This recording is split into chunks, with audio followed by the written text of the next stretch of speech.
এবার আমার নবী কি করলেন?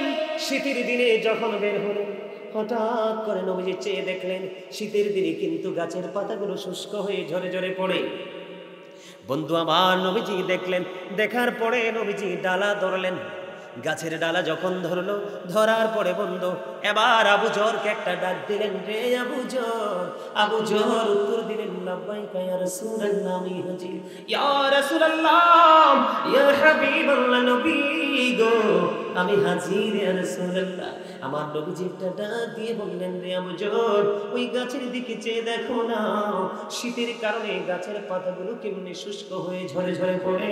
রে আবু জর, আল্লাহর প্রিয় বান্দাগুলো, আমি নবীর উম্মতগুলো যখন একমাত্র আল্লাহর সন্তুষ্টির আশায়, আল্লাহর দিদারের আশায়, আল্লাহর প্রিয় গোলামদের অন্তর্ভুক্ত হওয়ার লোভ নিয়ে যখন আল্লাহর কুদরতি কদমে নামাজের মাধ্যমে যখন সেজদা করে দিবে, ওই শীতের দিনের গাছের পাতার মতো তার আমলনামা থেকে সবগুলো গুনাহ ঝরে পড়ে যাবে। জোরে জোরে বলেন সুবহানাল্লাহ। কোরআন শরীফের 30 পারা সূরা ইনফিতর, আল্লাহ রাব্বুল আলামিন কি বলেছেন? বিসমিল্লাহির রহমানির রহিম। আল্লাহু আকবার বলেন না? আরে প্রত্যেকটা ভালো কাজের আগে যেই ব্যক্তি, যেই মুমিন, যেই ইমানদার বিসমিল্লাহ শরীফ তেলাওয়াত করবে, আল্লাহ রাব্বুল আলামিন তার জন্য জান্নাতে 4টা নদী বরাদ্দ করে রেখেছে। প্রত্যেকটা ভালো কাজের আগে যেই ব্যক্তি বিসমিল্লাহ শরীফ সহি শুদ্ধভাবে তেলাওয়াত করবে, বলবে, তার জন্য কয়টা নদী? 4টা নদী জান্নাতে বরাদ্দ করে রাখা হয়েছে। একটা হলো মধুর নদী, একটা হলো দুধের নদী, একটা হলো পানির নদী, একটা হলো শরবতের নদী। আপনি কোনটা খাবেন? যেটা ইচ্ছে সেটাই খাবেন, ইচ্ছে মতো খাবেন, প্রস্রাব হবে না, ঢেক আসবে আর চলে যাবে। সুবহানাল্লাহ বলেন না? তো সেই বিসমিল্লাহটা পড়লাম, আপনার আল্লাহু আকবারটা ভালো করে বলতে পারলেন না। বিসমিল্লাহির রহমানির রহিম। আল্লাহু আকবার। এতক্ষণে চমৎকার হইছে, মুমিনের মতো হইছে, আশিক রাসূলদের মতো হইছে। কি বলেন?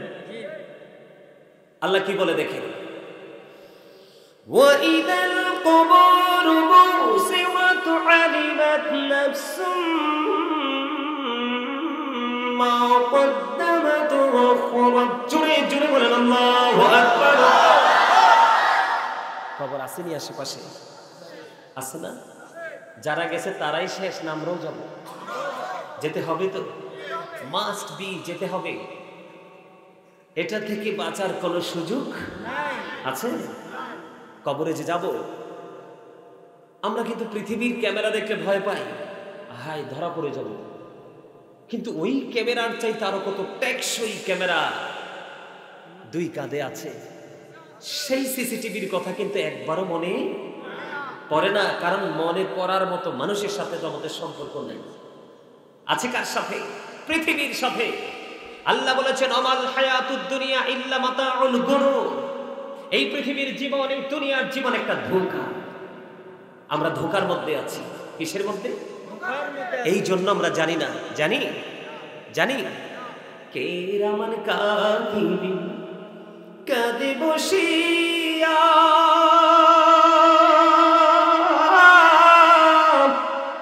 সকল কর্ম লিখিতেছি হুকুম দিয়া, আল্লাহর হুকুম দিয়া। 40 কদম হাঁটিয়া আসবে সজন, মুনকার নাকির হাজির হইবে তখন। ঘুমটা খুলিয়া সওয়াল, ও মুসলিম ভাই, ঘুমটা খুলিয়া সওয়াল করিবেন তখন। 40 কদম হাঁটিয়া আসবে সজন, কি সওয়ালের কি জবাব হইতে যে পারে। সময় থাকিতে জানিও তারে, জানিও তারে। ঠিক কিনা বলেন? কথা কি বাস্তব? এটা আসবে আমাদের জীবনে। তো যেহেতু আমাদের এই জীবনে পা রাখতে হবে, তো এই জীবনের জন্য প্রস্তুতি নিতে হবে না? অবশ্যই হতে হবে। আর সেই জীবনের জন্য প্রস্তুতি হলো সর্বোচ্চ সতর্কতা। আল্লাহ রাব্বুল আলামিন পবিত্র কালামে হাকিম সূরা ইনফিতরের মধ্যে 30 পারায় বলে দিয়েছেন, কবর যখন ওপেন হয়ে যাবে রে, ও বন্ধু হৃদয় খুলে শোনো, হৃদয়ের জানালা খুলে তোমরা সবাই শোনো। বন্ধু, কবর যখন ওপেন হয়ে যাবে রে, আমরা সবাই প্রত্যেকে কে কি করেছি আর কি করিনি সব কিছু আমাদের সামনে প্র্যাকটিক্যালি থাকবে, বাঁচার কোনো উপায় নাই। আছে কথা বলেন, আছে? আপনার আমার চোখের সামনে থাকবে কে কি করেছি আর কি করেনি, প্র্যাকটিক্যালি আমরা সবকিছু একবারে কি করতে পারবো, দেখতে পারবো, জানতে পারবো। আমাদের কোনো কি নাই, বাঁচার কোনো উপায়। এবার আসেন বন্ধুরে আমার, কেমন হবে? একদিকে রাসূল বলেছেন কবরটা জান্নাতের একটা বাগান হবে, জাহান্নামের একটা গর্ত হবে। আল্লাহ কোরআনে বান্দাকে সতর্ক করে দিয়েছেন, বান্দা রে, ও বান্দা, কবরে আসার আগে তোমরা সতর্ক হয়ে আসো। কারণ হলো জীবনে কি করেছো সবটাই তোমার চোখের সামনে থাকবে, বাঁচতে পারবা না, মরতেও পারবা না, পালাইতেও পারবা না। আমার দিকে তাকার বন্ধু, পৃথিবীতে জোর করে টাকা দিয়ে, পয়সা দিয়ে, টেলিফোন দিয়ে, জনশক্তি দিয়ে প্রতিকূলতাকে অনুকূলে আনা বন্ধু সম্ভব হয়ে যায়, কিন্তু পারে তো ভয়ঙ্কর। আল্লাহ বলেছেন ইন্নামা তুশরাব্বিকা লাশাদীদ। আল্লাহ রাব্বুল আলামিন বলেছেন the seizing of Allah is difficult. আল্লাহর ধরা, আল্লাহর পাকড়াও বড় শক্ত, বড় কঠিন। আল্লাহ রাব্বুল আলামিন বলেছেন ইন্নাল্লাহা সারিউল হিসাব, Allah is quick to take account. Allah হিসাব গ্রহণে অত্যন্ত তৎপর, বান্দাকে শক্ত করে ধরবে, তারপরে বান্দার কাছে হিসাব চাইবে। আল্লাহ রাব্বুল আলামিন হিসাব চাইবে, যদি হিসাব দিতে পারো তাহলে বন্ধু মুক্তি পেয়ে যাবে, আর হিসাব দিতে না পারলে উপায় খুঁজে পাবা না। রে আমকি গ্রামের মানুষ, হৃদয় খুলে শোনো গো, আল্লাহ বলেছে বান্দারে সাবধান হয়ে আসো। লা ইয়ামুতু, এই পৃথিবীর বুকে তুমি মরতে পারো, লা ইয়ামুতু, মরার সুযোগ আছে। আল্লাহ বলেছেন লা ইয়ামুতু, people will not die that day, সেদিন মানুষ মরতে পারবে না। আল্লাহ বলেছেন ফিহা ওয়ালা ইয়াহইয়া, people will not be able to live that day, সেদিন মানুষ বাঁচতেও পারবে না। আল্লাহ বলেছেন মা হুমান হাবিবি, people will not be able to escape that day, সেদিন মানুষ সেখান থেকে বাঁচতেও পারবে না, বাঁচতেও পারবে না, মরতেও পারবে না, ওখান থেকে বন্ধু পালাইতেও পারবে না। বন্ধু কেমন করে ঘুমাও রে, কেমন করে দুই চোখের পাতা এক হয়ে যায়। বাঁশবাগানে আশেপাশে কত কবর বন্ধু পড়ে আছে, আপন স্বজন কোনোদিনও কবরের খবর নিতে যায় না। এখন তো জিয়ারাত পর্যন্ত বন্ধ হয়ে যাচ্ছে, ঠিক কিনা বলেন? আরো জোরে বলেন। বন্ধু আমি আপনাদেরকেই বলে দিতে চাই, ও বন্ধু ঘরে বসে থেকো না, ওই জান্নাতের বাগানে চলে আসো, কারণ যেই কোনো মুহূর্তেই তুমি কবরে চলে যেতে পারো। কবরে যখন যাবে রে, ওই কবরে যাওয়ার পরে পৃথিবীর কোনো মানুষ তোমার আপন হবে না, একমাত্র আপন হবে তোমার জীবনের প্রত্যেকটা ভালো কাজ। এখন আমি আপনাদেরকে বলি বন্ধু, আল্লাহ যে হিসাব নেবে, সর্বপ্রথম যে জিনিসটার হিসাব চাইবে সেটা হলো বন্ধু নামাজ। আউয়ালু মা ইউহাসাবু বিহিল আবদু ইয়াউমাল কিয়ামাতিস সালাহ। আল্লাহ রাব্বুল আলামিন সর্বপ্রথম বান্দার কাছে নামাজের হিসাব চাইবে। যেই ব্যক্তি হিসাবটা সঠিকভাবে দিতে পারবে, বাকি হিসাব দেওয়া তার জন্য কি হয়ে যাবে, সহজ হয়ে যাবে। আর যদি দিতে না পারে, প্রত্যেকটা স্টেপ তার জন্য বড় ভয়ঙ্কর হয়ে যাবে। জোরে জোরে বলেন আল্লাহু আকবার। এখন আমাদের সমাজে সুদ আসেনি, ঘোষ আসেনি, মিথ্যা কথা আসেনি, চা খেয়ে বিচার উল্টা করা আসেনি, সিগারেট খেয়ে মিথ্যা সাক্ষী দেওয়া আসেনি। বন্ধু ইমাম সাহেব যখন সত্য কথা বলে, খতিব সাহেব যখন মসজিদের মিম্বারে দাঁড়িয়ে সত্য কথাটা তুলে ধরে, মসজিদ থেকে ইমাম সাহেবকে চাকরিচ্যুত করে আসেনি। সমাজের মধ্যে হক কথা বলার পরে 10 জনের মধ্যে 2 জন ইমাম সাহেবকে হাদিয়াও দেয় না, খাওয়ায়ও না, আসেনি। সবগুলো সমস্যা একটা মাত্র কারণ বন্ধু, সেই কারণ হলো ও বন্ধু ওয়াকিমিস সালাতা ইন্নাস সালাতা তানহা আনিল ফাহশাই ওয়াল মুনকার। আল্লাহ রাব্বুল আলামিন সূরা আনকাবুতের মধ্যে বলে দিয়েছে, সাবধান বন্ধু, মন দিয়ে শুনবেন, তোমরা সালাত আদায় করো, সালাত কায়েম করো, কারণ সালাত নামাজ মানুষকে সব ধরনের খারাপ কাজ থেকে বাঁচিয়ে রাখে। সুবহানাল্লাহ বলেন না? আর জোরে। নামাজ মানুষকে সব ধরনের খারাপ কাজ থেকে বাঁচিয়ে রাখে। 5 ওয়াক্ত নামাজের মধ্যে কয়টা ফরজ জানেননি? 17 ফরজ। চমৎকার বলেছেন। এই একবারও কি ভেবেছেন 17টা ফরজ কেন হলো? 16টাও হলো না, 18টাও হলো না, 17টা হলো রে। কেন হলো বন্ধু? আমরা নামাজ পেয়েছি কোন রাত্রিতে? মেরাজের রজনী। ও বন্ধু, এই মেরাজের রজনীতে আল্লাহ রাব্বুল আলামিন শাহ আল্লাহর হাবিব সাত আসমান পাড়ি দিয়েছে কিনা? 8টা জান্নাত পরিদর্শন করেছে কিনা? 7 আর 8 কত হলো? কথা বলেন। 7 আর 8 হলো 15। আরশ কুরসি দেখেছে কিনা? গিয়েছে কিনা? তাহলে কয়টা হলো? 17টা হয়ে গেছে। ও বন্ধু, 5 ওয়াক্ত নামাজ, 17টা ফরজ। এই 17টা ফরজের রহস্য হলো এইটা। জোরে জোরে সুবহানাল্লাহ, আর জোরে বলেন সুবহানাল্লাহ।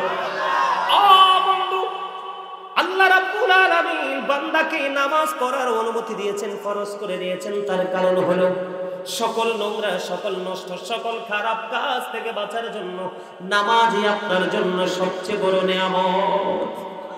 সুবহানাল্লাহ বলেন না? আর জোরে। অনেক লম্বা করে আলোচনা করব, থাকবেন ইনশাআল্লাহ নাকি চলে যাবেন? যেহেতু ফাঁকা প্যান্ডেল একটু একটু করে ফিলাপ হচ্ছে, চলে যাওয়ার মতো নয়, ঠিক কিনা বলেন? যদি আলোচনার মধ্যে চলে যায় তাহলে মনে হয় মানুষ থাকবে না। কথা বলেন। আমি আপনাদের জন্য বিভিন্নভাবে আজকে আলোচনাটা আপনাদের সামনে তুলে ধরব, সেই সিদ্ধান্ত নিয়ে এসেছি বন্ধু। তবে আপনার আমার পাশে থাকতে হবে ইনশাআল্লাহ। আর জোরে বলেন না? নামাজ মানুষকে কি করে? সব খারাপ কাজ থেকে বাঁচিয়ে রাখে। যে নামাজ পড়ার পরেও সুদ খায় সে নামাজি না সুদখোর? যে নামাজ পড়ার পরেও মিথ্যা কথা বলে সে নামাজি না মিথ্যাবাদী? যে নামাজ পড়ার পরে বন্ধু মানুষের হক নষ্ট করে সে কি নামাজি না বন্ধু পরের হক নষ্ট করনেওয়ালা? যে নামাজ পড়ার পরেও জিনা ব্যভিচার করে সে নামাজি না জিনা করনেওয়ালা?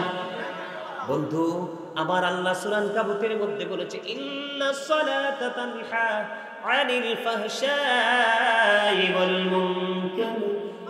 খারাপ কাজ থেকে নামাজ মানুষকে বাঁচিয়ে রাখে। তাহলে আমার আল্লাহর কথা তো কখনোই বন্ধু উল্টা হতে পারে না, ঠিক কিনা বলেন? আল্লাহও বলেছেন, আকিমুস সালাতা ওয়া আতুজ যাকাতা ওয়ারকাউ মা'আল রাকিঈন। আল্লাহ রাব্বুল আলামিন বলেছে, তোমরা নামাজ আদায় করো, যারা ধনী তোমরা যাকাত আদায় করো, যাকাত দাও, এবং রুকুকারীদের সঙ্গে তোমরা রুকু করো। কারণ নামাজ বন্ধু শুধু খারাপ কাজ থেকে বাঁচিয়ে রাখে না, নামাজ হলো মুমিনদের জন্য জান্নাতের চাবি। আর জোরে বলেন না সুবহানাল্লাহ। শুধু জান্নাতের চাবি নয়, নামাজ হলো মুমিনদের জন্য মেরাজ। আর জোরে। মুমিন যখন নামাজ পড়লো আল্লাহর সাথে তার কি হয়ে গেল? দিদার হয়ে গেল, সম্পর্ক হয়ে গেল। এত মজার নামাজ তো ছাড়া যায় না। যায়নি? আস্তে আস্তে শীত আসতেছে কিনা? আরো জোরে বলেন। বন্ধুরে আমার নবী একদিন শীতের দিনে বের হলো।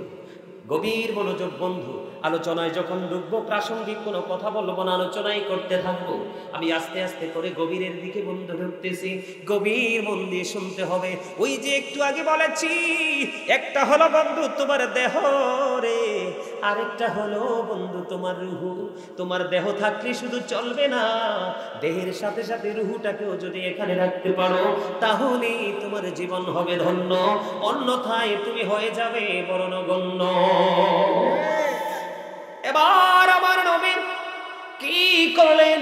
শীতের দিনে যখন বের হলেন হঠাৎ করে নবীজি চেয়ে দেখলেন শীতের দিনে কিন্তু গাছের পাতাগুলো শুষ্ক হয়ে ঝরে ঝরে পড়ে। বন্ধু আমার নবীজি দেখলেন, দেখার পরে নবীজি ডালা ধরলেন, গাছের ডালা যখন ধরলো, ধরার পরে বন্ধু এবার আবু জরকে একটা ডাক দিলেন, রে আবু জর। আবু জর উত্তর দিলেন, লাব্বাইকা ইয়া রাসূলুল্লাহ, আমি হাজির। ইয়া রাসূলুল্লাহ, ইয়া হাবিবাল্লাহ, নবী গো, আমি হাজির ইয়া রাসূলুল্লাহ। আমার নবীজি একটা ডাক দিয়ে বললেন, রে আবু জর, ওই গাছের দিকে চেয়ে দেখো না, শীতের কারণে গাছের পাতাগুলো কেমনে শুষ্ক হয়ে ঝরে ঝরে পড়ে।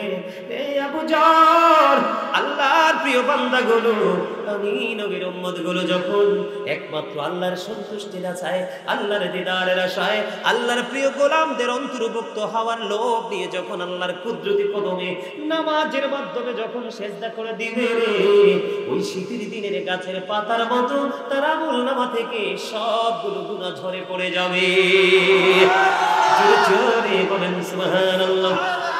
সুবহানাল্লাহ ওয়ালহামদুলিল্লাহ লা ইলাহা ইল্লাল্লাহ। সুবহানাল্লাহ ওয়ালহামদুলিল্লাহ লা ইলাহা ইল্লাল্লাহ। লা ইলাহা ইল্লাল্লাহ, লা ইলাহা ইল্লাল্লাহ। আরশ কুরসি লৌহ কলম সৃষ্টি জাহান ওসিলা। আরশ কুরসি লৌহ কলম সৃষ্টি জাহান ওসিলা। আলী যে আল্লাহ খুশি হইয়া নাম রাখলেন হাবিবুল্লাহ। সুবহানাল্লাহ ওয়ালহামদুলিল্লাহ লা ইলাহা ইল্লাল্লাহ। সুবহানাল্লাহ।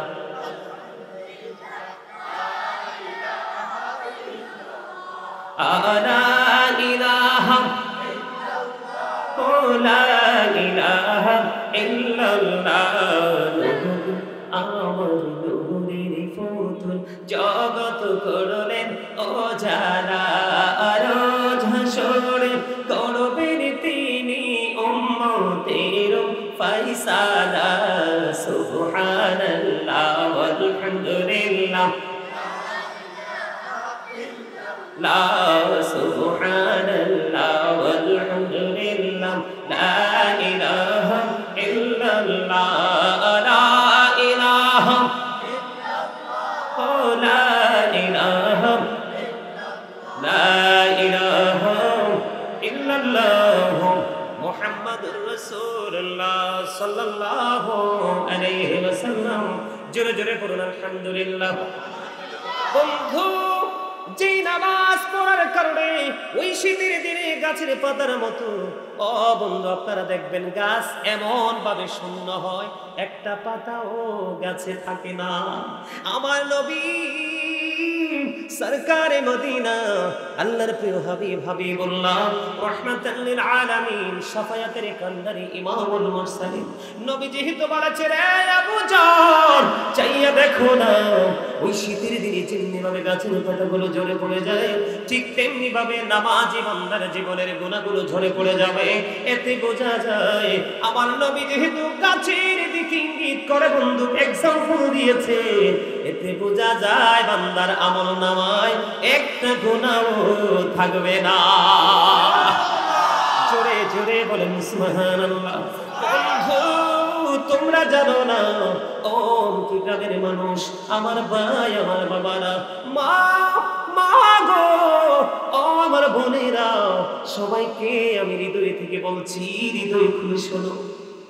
আমার নবীজি বলে দিয়েছেন, কারো বাড়ির আঙিনায় যদি একটা কূপ থাকে, একটা পুকুর থাকে বা কোনো জলাশয় থাকে, সে যদি এই কূপের মধ্যে যদি সে দৈনিক 5 বার যদি গোসল করে, তার শরীরের মধ্যে কোনো ময়লা থাকবে না। সাহাবায়ে কেরাম দেখে দেখে বললেন, ইয়া রাসূলুল্লাহ, ইয়া হাবিবাল্লাহ, নবী গো, না গো, তার শরীরের মধ্যে কোনো নাপাকি থাকবে না, ময়লা থাকবে না।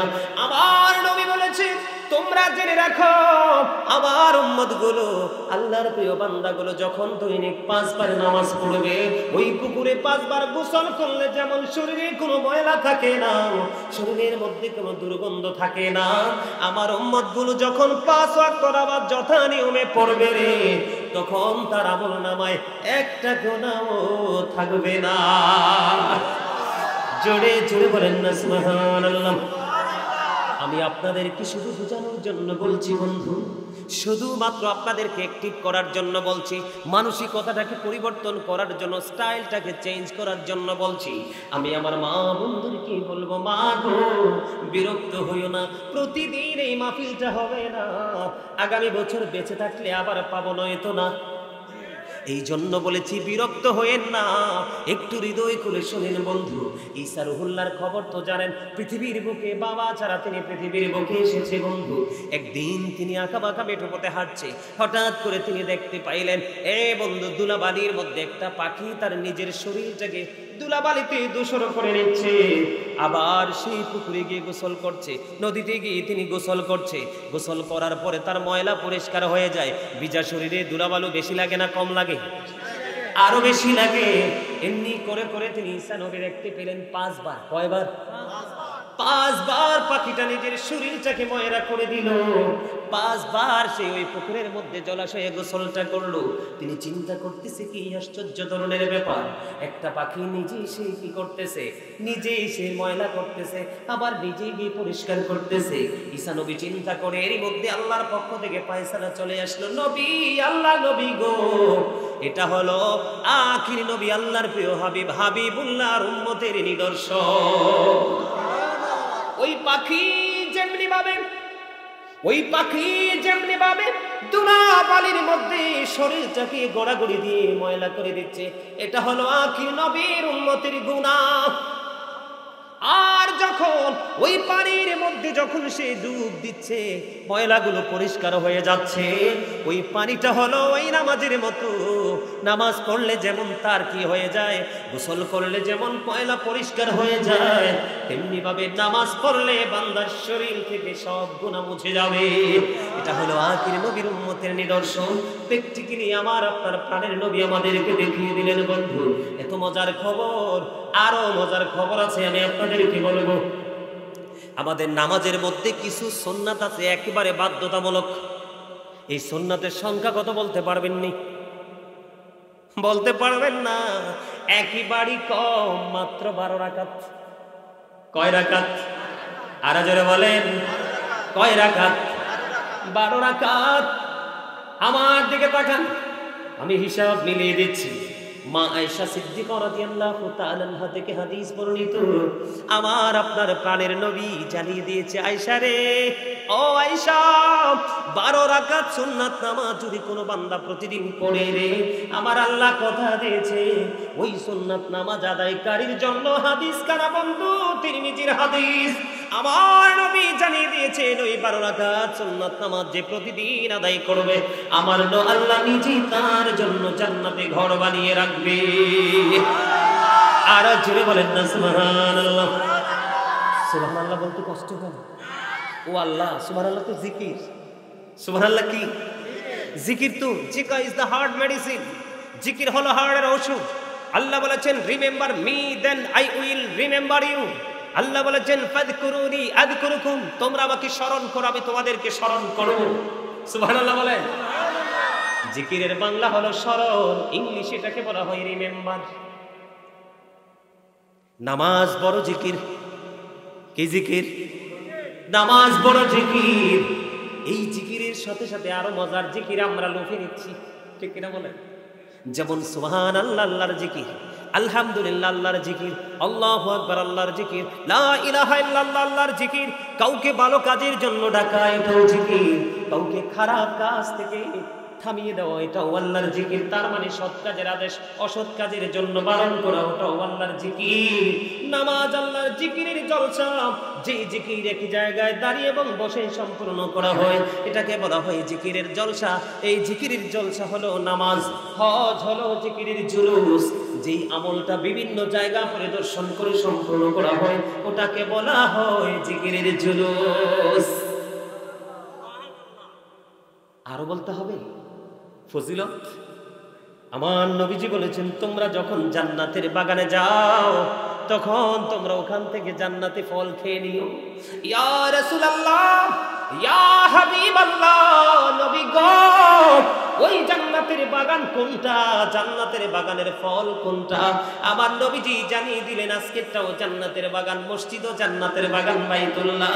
যখন ওখানে যাও জান্নাতি ফল তোমরা খেয়ে নিও। ইয়া রাসূলুল্লাহ, জান্নাতি আপনারা আজকে সবাই জান্নাতি, শেষ পর্যন্ত বসে থাকবেন, আপনারা ফাইনাল জান্নাতি হিসাবে লিখিত হয়ে যাবে। এটা আমার কথা না, এটা হলো হাদিস শরীফের কথা, নবীর কথা। সত্য না মিথ্যা? যে বিন্দু পরিমাণ অবিশ্বাস করবে তার ঈমান থাকবে না, যার ঈমান থাকবে না তার আমলের কোনো দাম আসেনি। বন্ধু, নবীজি জানিয়ে দিলেন জান্নাতের বাগানে জান্নাতের মেহমানদের জন্য জান্নাতি খাবার হলো সুবহানাল্লাহ ওয়ালহামদুলিল্লাহ লা ইলাহা ইল্লাল্লাহ সুবহানাল্লাহ ওয়ালহামদুলিল্লাহ।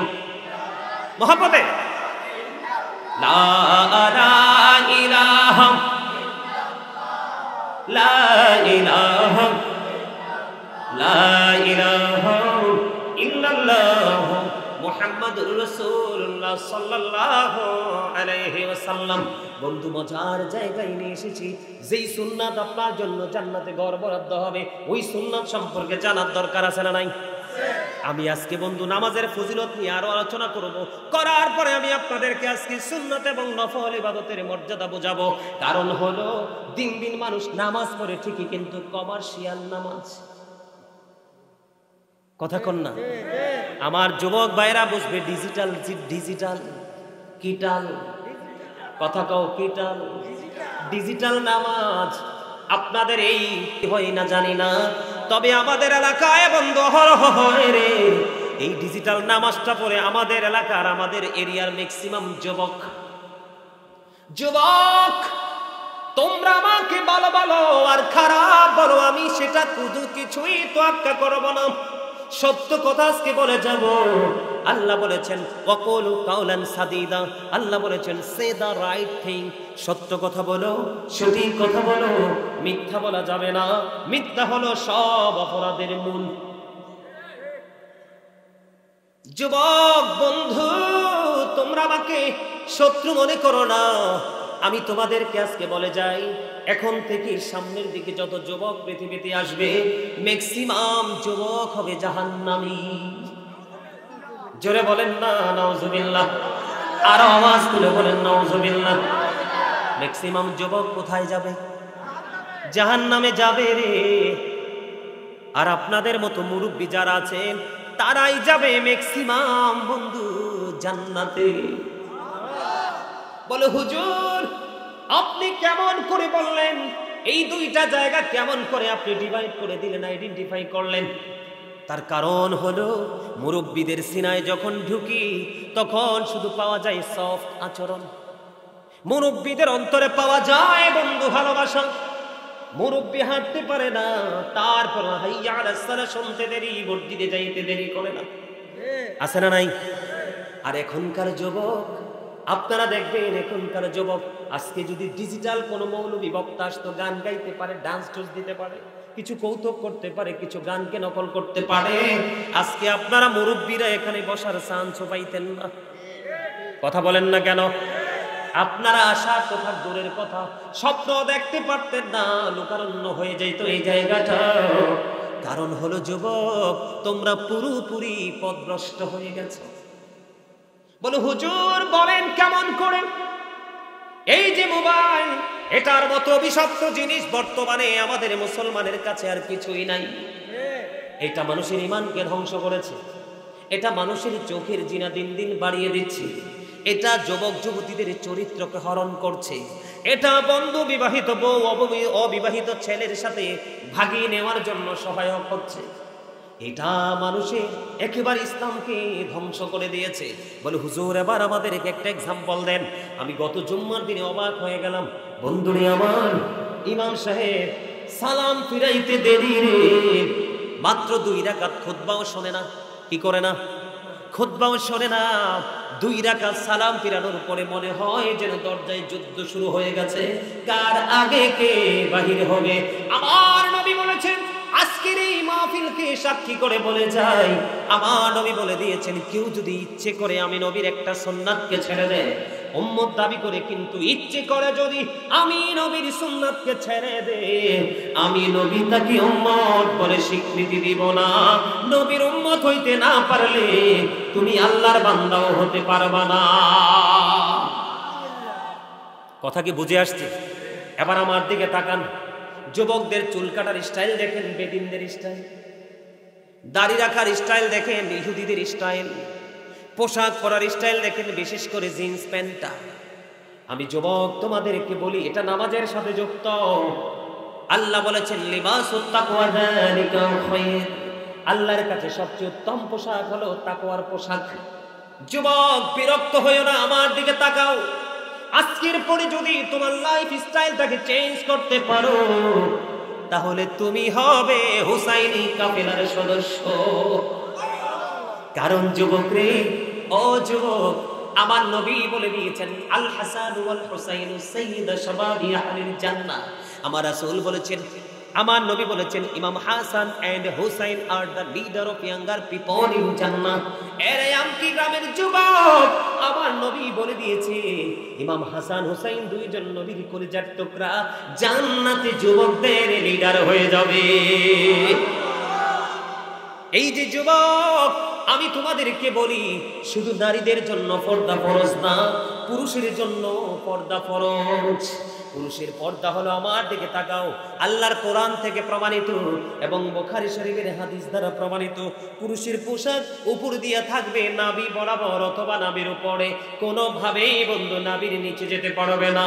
আর নিচের দিক দিয়ে থাকবে টাকনুটার উপরে, কোনোভাবে টাকনুর নিচে যাওয়া যাবে না। যদি কোনো যুবক লুঙ্গি বলো, প্যান্ট বলো, পায়জামা বলো, ট্রাউজার বলো, বানানো প্যান্ট বলো, রেডি প্যান্ট বলো, যেটাই বলো, যদি উপর দিয়ে নাভির নিচে চলে যায়, নিচের দিক দিয়ে যদি টাকনুর নিচে চলে যায়, তাহলে ওই যুবক ওই পোশাকের কারণে বুখারীতে এসেছে তাকে জাহান্নামে যেতে হবে। আর নামাজ পড়ার ক্ষেত্রে এটা কত বড় দূষিত জিনিস। আমার দিকে তাকান, আপনারা দেখছেন কিনা জানি না, সামনের কাতারে যদি একটা শর্ট শার্ট অথবা গেঞ্জি পরে একজন ছেলে যদি নামাজে দাঁড়ায়, আপনি দেখবেন রুকু দেওয়ার পরে পিছন দিক দিয়ে তার লজ্জাস্থানটা দেখা যায়। আছে না নাই? আপনারা দেখেননি? আপনাদের শিক্ষার জন্য বলছি যুবক, তোমাদের জন্য বলছি, অনেক কষ্ট করে, অনেক গবেষণা করে বন্ধু খুঁজে খুঁজে বের করেছি তোমাদেরকে বাঁচানোর জন্য। আমার দিকে তাকান, নবীজি বসে আছেন, এক ব্যক্তি এসে নামাজের নিয়ত বাঁধলেন ওযু করে। নবীজি বললেন তুমি ওযু করে আসো, কিন্তু নামাজের নিয়ত তো তিনি বেঁধে ফেলেছে। নবীজি বললেন তুমি ওযু করে আসো, নামাজ ভেঙে তিনি ওযু করতে গেলেন। ওযু করে এসে তিনি আবার নামাজের নিয়ত বাঁধলেন। নবীজি বললেন তুমি ওযু করে আসো, তিনি ওযু করতে গেলেন। দ্বিতীয়বার যখন ওযু করতে গেল, আরেকজন রাসূলকে প্রশ্ন করলো, ইয়া রাসূলুল্লাহ, ইয়া হাবিবাল্লাহ, নবী গো, বারবার কেন বলছেন ওযু করার জন্য? ও নবী, তার সমস্যাটাকে? আমার নবী বলেছেন, সে নামাজ পড়ার জন্য পোশাকের একটা কন্ডিশন আছে। আপনি যে নামাজ পড়বেন, নামাজি যে হবেন, নামাজের জন্য পোশাক একটা শর্ত আছে। আমার নবীজি বললেন সে কিয়ামত পর্যন্ত, জীবন যতদিন থাকবে ততদিন পর্যন্ত নামাজ পড়তে পারবে, তার নামাজ আল্লাহর দরবারে কবুল হবে না। কারণ নামাজ পড়ার জন্য পোশাকের যে শরীয়তের সীমা সেটা ওভারটেক করেছে।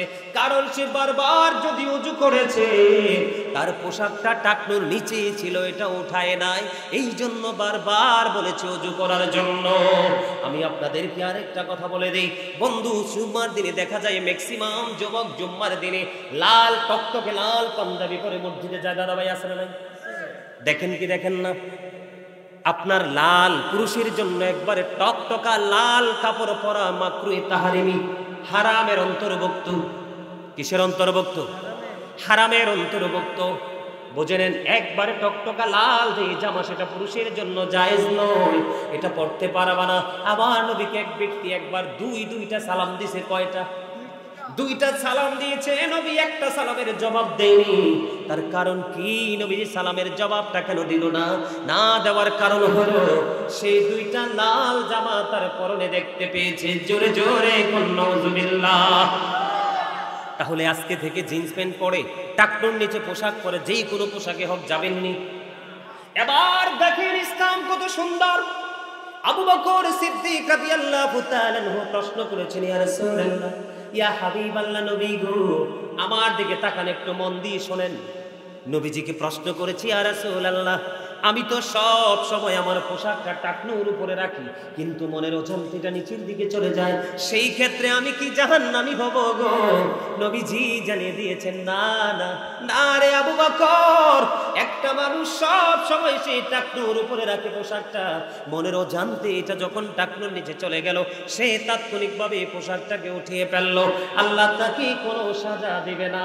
কারণ তার যখন মনে হলো টাকনুর নিচে তো পরার কোনো ইখতিয়ার আমার নাই, আল্লাহ রাব্বুল আলামিন আমাকে নিষেধ করে দিয়েছে, আল্লাহর হাবিবও আমাকে নিষেধ করে দিয়েছে, মনে যখন হলো আমি এটাকে উঠিয়ে নিলাম, আর এটার নামই হলো তাকওয়া। কথা বলেন না, এটার নাম কি? এটার নামে তাকওয়া, ভয়, অনুশোচনা, অনুতপ্ত হওয়া। বন্ধু, এই সম্পর্কে আল্লাহ কোরআনে কি বলেছে শোনেন। আল্লাহ বলেছেন, আল্লাযীনা আমানু, যারা ঈমান এনেছে, ওয়া কানু ইয়াত্তাকুন, এবং তাকওয়া অবলম্বন করেছে, লাহুমুল বুশরা, তাদের জন্য সুসংবাদ, ফিল হায়াতিদ দুনিয়া, দুনিয়ার জীবনে, অফিল আখিরা, এবং পরকালের জীবনে। বন্ধু আমার দিকে তাকান, ঈমান আনার পরে যখন আপনি ভয় করবেন, তাহলে আপনার জন্য নিয়ামত বরাদ্দ দুনিয়াতেও আখিরাতেও। সুবহানাল্লাহ বলেন। খবরটা খুব মজার কিনা? এগুলো কি আপনারা আগে জেনেছিলেন? কথা বলেন, এগুলো কি আগে জেনেছিলেন? আজকে জানতেছেন, শুনতেছেন, ভালো লাগে। আসলে এই জান্নাতের বাগানে উপস্থিতিও কম হবে, মসজিদে সত্যিকারের মুসল্লির সংখ্যা কম হবে, চিরস্থায়ী জান্নাতের উপস্থিতিও কম হবে। মানুষ কম হলে, উপস্থিতি কম হলে কিন্তু কখনোই মন খারাপ। মনে রাখবেন, প্রত্যেকটা ভালো কাজের পক্ষে দিন যত গড়াবে, ভালো কাজের পক্ষে মানুষ তত কম পাবে, মন্দ কাজের দিকে মানুষকে বেশি পাবেন। কথা বুঝে আসছে? বন্ধুরে আমার, আমার দিকে তাকান, নামাজ কত বড় নিয়ামত। আপনার মধ্যে যদি তাকওয়া নিয়ে নামাজটা যদি পড়তে পারেন, আমি আপনাদেরকে আবু বকর সিদ্দিক রাদিয়াল্লাহু তাআলা আনহুর জীবনী থেকে একটা মিসাল দিব। বন্ধু, আবু বকর যখন ইসলাম গ্রহণ করলেন, ইসলাম গ্রহণ করতে করতে যা দৌলত ছিল দান করতে করতে করতে করতে তিনি একদিন কি হয়ে গেল? দুস্থ হয়ে গেল, কিছুই আর নাই। নবীজি মসজিদে আজান হলো, নবীজি নামাজের জন্য অপেক্ষা করতেছে, গভীর মনোযোগ। নবীজি মসজিদে অপেক্ষা করতেছে, অপেক্ষা করতে করতে আবু বকর মসজিদে যাইতে দেরি হলো। আমার নবীজি একটা ডাক দিয়ে বললেন, রে আবু বকর, আমি থাকা অবস্থায় ইসলামের প্রতি আপনাদের এত অবহেলা, আমি চলে গেলে না জানি কি হবে। ইয়া রাসূলুল্লাহ, ইয়া হাবিবাল্লাহ, নবী গো, আমি ইচ্ছে করে দেরি করিনি, কারণ এই দেরি করেছি, এই কারণটা নবীজি জানে কি জানে না? নবীজির জানার ক্ষমতা আল্লাহ দিছে কি দিছে না? কথা বলেন না কেন? নবীজি আজ থেকে ১৫০০ বছর আগে বলে গেছে, আমরা আজকের দিনে সেটার প্রমাণ পাচ্ছি। তো আল্লাহর পক্ষ থেকে জানছে বিদায় তো জানাইছে। এবার বন্ধু, নবীজি আবু বকর কিনে নামাজ শেষ করে ফেললেন। নামাজ যখন শেষ হয়ে গেল, বন্ধু, নবীজি যখন মসজিদ থেকে বাহিরের দিকে কদমটা বাড়িয়ে দিল, বাড়াইয়া দিতে দেরি রে। এবার আবু বকর চাইয়া দেখে, আমার নবীজি চাইয়া দেখে, হযরত জিবরাইল আলাইহিস সালাম আজকে খেজুর পাতার পোশাক পরে নবীজির সামনে। সুবহানাল্লাহ বলেন না? একটু আশ্চর্য লাগলো না? ফেরেশতাকে খেজুর পাতার পোশাক পরা লাগে? এবার কি করলো আমার নবীজি? জিবরাইলকে প্রশ্ন করলেন, ভাই জিবরাইল, আপনার পরনে আজকে কেন খেজুর পাতার পোশাক দেখা যায়?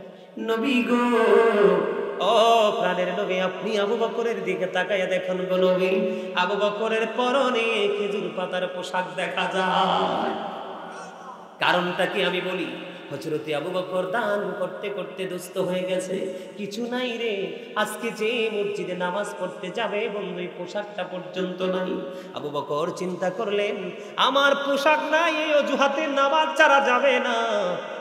বন্ধু, নামাজ তো আমি ছাড়তে পারবো না। আবু বকরের পরনেই ছিল বন্ধু ছোট্ট জামা। আমি যেইটুকু জানতে পেরেছি সেইটুকু আপনাদেরকে জানাচ্ছি, নামাজ সম্পর্কে তারা কতটা যত্নবান ছিলেন। এই কারণে প্রাণের নবীর সাথে তার রওজায় একসাথে শুয়ে আছে। এবার আবু বকর কি করলেন? গায়ের জামার সাথে বালিশের কভার ছিঁড়ে ফেললেন। ছিঁড়ে বন্ধু এটাকে জোড়া লাগাইতে হলে, এখন তো বন্ধু সুই সুতা, তখন তো সুই সুতার জামানা নাই। আবু বকর খেজুর কাটাকে সুই বানালেন, আর না ছেড়ে দিব। নবীজি বলেছে বিরক্ত করে, আপনারা এখন সবাই কিন্তু আমার ছাত্র। কি কি আপনারা আমার কি বাবার বয়সী, দাদার বয়সী, চাচার বয়সী। আপনারা যদি মনে করেন সত্যি আমরা স্টুডেন্ট, যিনি আলোচনা করছে তিনি আমাদের টিচার, তাহলেই আপনাদের কাছে সবকিছু ব্রেইনে ঢুকানো সম্ভব। আর নিজে নিজে যদি বলেন আমার চেয়ে বড় কেউ নাই, বাচ্চা ছেলে ওয়াজ করে, আমি তো বয়স 70-80, তাহলে আপনার মধ্যে কিছুই ঢুকবে না। এই ডান দিয়ে ঢুকবো, এই কান দিয়ে বের হয়ে যাবে। এসাম ইবনে ইউসুফ হাতিম ইবনে আসামকে প্রশ্ন করলেন, আপনি যে নামাজ পড়েন কেমন করে নামাজ পড়েন? এবার তিনি বললেন, আমি যে নামাজ পড়ি তুমি কি শুনবা কেমনে নামাজ পড়ি? কই জানতে চাই। এবার বন্ধু তিনি উত্তর দিলেন, আমি যখন নামাজে দাঁড়াই, নামাজে দাঁড়ানোর পরে আমার কাছে মনে হয় আমার সামনেই যেন খানায় কাবা। খেয়াল করেন। আর এই যুগের মুসল্লিরা যখন নামাজে দাঁড়ায় তার নজর থাকে তার গোয়াল গড়ে।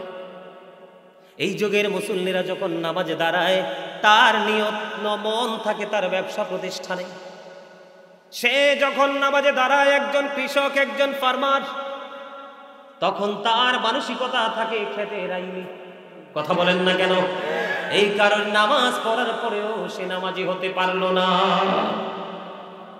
তিনি উত্তর দিলেন, বন্ধু আমি যখন নামাজে দাঁড়াই রে আমার সামনে যেন খানায় কাবা। আমি যখন নামাজে দাঁড়াই আমার কাছে মনে হয় আমার বাম দিকে জাহান্নামটা। আমি যখন নামাজে দাঁড়াই গো আমার কাছে মনে হয় আমার ডান দিকে জান্নাত অবস্থিত। আমি যখন নামাজে দাঁড়াই আমার কাছে মনে হয় আমি যেন ফুলচেরাতে ফুলটার উপর দাঁড়িয়েছি। যদি একটু 19-20 হয় আমি ধ্বংস হয়ে যাব। আমার কাছে মনে হয় রে এই নামাজ আমার জীবনের শেষ নামাজ। আমার কাছে মনে হয় এই নামাজটা আমার জীবনের শেষ নামাজ। আমার পিছনে যেন আজরাইল দাঁড়িয়ে আছে, নামাজটা শেষ হইতে দেরি রে মনে হয় যেন আজরাইল আমাকে চেপে ধরে আমার দেহ থেকে প্রাণ পাখিটা কেড়ে নিয়ে যাবে। বন্ধু আল্লাহি আল্লাহর কসম করে বলছি গো, ওই এসাম ইবনে ইউসুফ যেমনি হাতিম ইবনে আসামকে প্রশ্ন করার পরে উত্তর দিয়েছে, ওই নামাজ যদি তোমরা পড়তে পারো, আমরা যদি পড়তে পারি, তাহলেই জীবনটা আমাদের ধন্য হয়ে যাবে, অন্যথায় নামাজ পড়েও কোনো ফায়দা হবে না।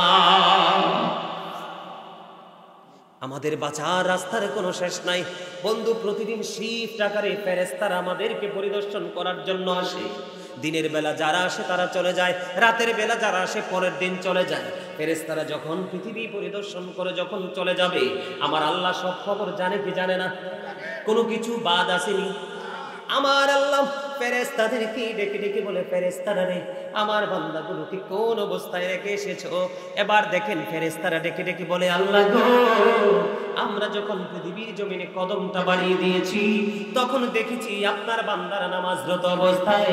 এখন তাদেরকে ছেড়ে এসেছি, ছেড়ে আসার সময়ও দেখেছি নামাজরত অবস্থায়। জোরে জোরে বলেন না সুবহানাল্লাহ। এর মধ্যে সবচেয়ে বড় মজার নামাজ বন্ধু দুইটা। কয়টা? একটা হলো সূর্যোদয়ের পূর্বে, আরেকটা হলো সূর্য অস্ত যাওয়ার পূর্বে। 2 ওয়াক্তের নামাজ। বুঝতে পারছেন নি কোনটা কোনটা? ফজর এবং আসর। You are great, absolutely right. মাঝে মাঝে প্রশ্ন করি আপনাদের বিবেক বিবেচনাটাকে, ঘুমন্ত মানুষকে জাগ্রত করার জন্য আপনাদেরকে প্রশ্ন করার কিন্তু কোনো ইখতিয়ার আমাদের নেই। আলেমরা পাবলিককে প্রশ্ন করতে পারবেন, আপনারা আমাদেরকে প্রশ্ন করতে পারবেন, কিন্তু এই প্রশ্নটা কেন করেছি এটা একবারে সহজ। ম্যাক্সিমাম লোকের উত্তরও হয়েছে, 2-1 একটু আবেগে হয়তো ভুল বলে ফেলেছে। আসর এবং ফজর কি খুবই মজার নামাজ। আমার রাসূল জানিয়ে দিয়েছে, মান সাল্লাল ফারদাইনি দাখালাল জান্নাহ। আমার নবীজি বলে দিয়েছে, শীতল সময়ের 2 ওয়াক্তের নামাজ যে পড়বে তার ঠিকানা জান্নাত। একটা হলো সূর্য উদিত হওয়ার আগে ফজর, সূর্য অস্ত যাওয়ার আগে আসর। এই বন্ধু মান তারাকা সালাতাল আসরি ফাকাদ হাবিতা আমালুহু, যেই ব্যক্তি আসরের নামাজ ছেড়ে দিল তার সব আমল যেন নষ্ট হয়ে গেল। আসরের নামাজ ছেড়ো না। ও বন্ধু, আরেকটা মজার খবর হলো, যেই ব্যক্তি এশারের নামাজ জামাতের সাথে পড়লো সে যেন অর্ধরাত পর্যন্ত ইবাদত করলো। যেই ব্যক্তি ফজরের নামাজ জামাতে পড়লো সে যেন সারা রাত ইবাদতের মধ্যে কাটিয়ে দিল। জোরে জোরে কন্যা সুবহানাল্লাহ। খবরটা কি মজার না? জাহান্নামীরা যখন জাহান্নামে যাবে, জাহান্নামীদেরকে প্রশ্ন করা হবে, বন্ধু তুমি কেন গো জাহান্নাম এসেছো? তোমার ঠিকানাটা কেন জান্নাত না হয়ে জাহান্নাম হয়ে গেল? সে তখনই উত্তর দিয়ে দিবে, আমি ইচ্ছে করে করে নামাজ ছেড়ে দিয়েছি, এই জন্য আমার ঠিকানা হলো জাহান্নাম। জোরে জোরে নাউজুবিল্লাহ। তাহলে নামাজ পড়লে লাভ না লস? আরো জোরে বলেন। যদি বন্ধু একা একা নামাজ পড়ার চাইতে জামাতে নামাজ পড়া 25 গুণ বেশি সওয়াব, তার মানে এক রাকাতে 25 রাকাতের সওয়াব। লাভ আছে না নাই? এই লাভের পক্ষে থাকবো না লসের পক্ষে? যারা মসজিদে আসেন তারা দূর থেকে যারা আসেন তারা বেশি সওয়াবের অধিকারী। বনু সালেমা গোত্রের, আমার দিকে তাকানো বন্ধু, বনু সালামা গোত্রের হযরতে জাবের রাদিয়াল্লাহু তাআলা আনহু থেকে হাদিসখানা বর্ণিত। বনু সালেমা গোত্রের কিছু লোক এসে নবীজির কাছে বললেন, ইয়া রাসূলুল্লাহ, ইয়া হাবিবাল্লাহ, মসজিদের আশেপাশে কিছু প্লট খালি পড়ে আছে, আমরা চাই এই মসজিদের কাছে এসে বাড়ি বানাতে। নবীজি একটা ডাক দিয়ে বলল, না না, তোমরা যেখানে আছো সেখানেই তোমরা অবস্থান করো গো, মসজিদে তোমরা মসজিদের নিকটবর্তী হইও না। ইয়া রাসূলুল্লাহ, কেন গো? মসজিদের নিকটবর্তী হইলে তোমরা নিয়ামত থেকে বঞ্চিত হবে। এখন তুমি দূর থেকে হেঁটে আসার কারণে যেই নিয়ামতটা পাও, তুমি মসজিদের কাছে থাকার কারণে সেই নিয়ামতটা তুমি পাবা না। নিয়ামত হলো বন্ধু, নরমালি যদি আপনি প্রতিদিন যদি মসজিদের দিকে হেঁটে হেঁটে আসেন, নরমালি যদি মসজিদের দিকে প্রতিদিন যদি আপনি হেঁটে হেঁটে আসেন, তাহলে প্রত্যেকটা কদমে কদমে একটা একটা করে গুনাহ জড়ে যাবে, একটা একটা করে নেক আপনার আমল নামায় যুক্ত হতে থাকবে।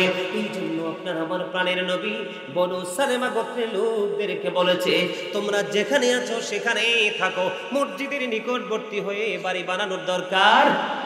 সুবহানাল্লাহ বলেন। মসজিদে হেঁটে হেঁটে আসবেন নি। এবার জুম্মার দিনের কথা বলি বন্ধু, জুম্মার দিনের কথা। এই যে আপনাদেরকে জুম্মা থেকে কিন্তু বের হয়ে আমি অন্যদিকে চলে আসলাম, আমরা যেহেতু পুরুষ আমাদের কিন্তু বেশি বেশি করে মসজিদে যাওয়া দরকার, ঠিক কিনা বলেন? বেশি বেশি করে বন্ধু জুম্মাতে যাওয়া দরকার। আমি আপনাদেরকে বলে দেই, জুম্মার দিন ঈদুল ফিতর ঈদুল আজহার দিনের চাইতেও দামি। সুবহানাল্লাহ বলেন না? রোজার ঈদ কুরবানির ঈদের দিনের চাইতেও জুম্মার দিনটা দামি। এই দিনের ফজিলত বরকত অনেক বেশি বন্ধু, সেই দিকে আমি ঢুকবো না। আমি আপনাদেরকে বলি, জুম্মার দিনে অন্য দিনের চাইতে উত্তম রূপে গোসল করবেন, সবচেয়ে দামি সুন্দর যেই পাঞ্জাবিটা সেটা পরবেন, পায়জামা পরবেন টাকটুর উপরে, নাভির উপরে পরে বন্ধু সুন্দর করে আতর লাগাইয়া সবার আগে আগে মসজিদে এসে সামনের কাতারে ঢুকে যাবেন। যেই ব্যক্তি সবার আগে মসজিদে এসে সামনের কাতারে বসবে, তার আমল নামায় একটা ওট কুরবানির সওয়াব দেওয়া হবে। এবার কি করলো? আপনি সামনের কাতারে বসে গেলেন, ধীরে ধীরে ধীরে ধীরে মানুষগুলো আসতে থাকলো, মানুষগুলো আসতে আসতে মসজিদ ফিলাপ হয়ে গেল, নামাজের সময় হয়ে গেল বন্ধু, নামাজের সময় হয়ে গেল। ইমাম সাহেব খুতবা দেন, আগে যিনি আসলেন তিনি ওট কুরবানির সওয়াব, পরে কিন্তু আরো আছে, আমি মাঝখানে একটু আলোচনা করি। আমাদের মধ্যে দেখবেন অনেক মুসল্লি আছে, অনেক মোটামি দেখায়, আল্লাহর সাথে আরো মোটামি চলেনি, আল্লাহর হুকুমের সাথে কোনো গরম চলেনি, আল্লাহর চাইতে বড় কেউ আসেনি বন্ধু। আগে মসজিদে যায় না, ইমাম সাহেব হক কথা বলে, এগুলো ভালো লাগে না। বিশেষ করে খুতবা দেওয়ার পরে অনেক মুসল্লি মসজিদে প্রবেশ করে। আমি আপনাদেরকে বলি, ইমাম সাহেব খুতবায় ওঠা পর্যন্ত, মিম্বরে ওঠা পর্যন্ত যত মুসল্লি যাবে তার আমল নামায় একটা ডিম কুরবানির সওয়াব নসিবে জুটবে। কি? ডিমের সওয়াব। কিন্তু ইমাম সাহেব যখন খুতবা শুরু করে দিবে রে, তখন তিনি জুম্মার দিনের মুসল্লি হতে পারবে না। ফেরেশতারা স্পেশাল ভাবে পৃথিবীর বুকে কদম দিয়ে শুধু জুম্মার দিনে মসজিদের আঙ্গিনায় দাঁড়িয়ে দাঁড়িয়ে, প্রথম যিনি আসলো তার রোল নাম্বার কি, দ্বিতীয়বার যিনি আসলো তার কত, এমনি করে করে রোল নাম্বার অনুযায়ী তার সিরিয়াল হাজিরা খাতায় তোলা হচ্ছে।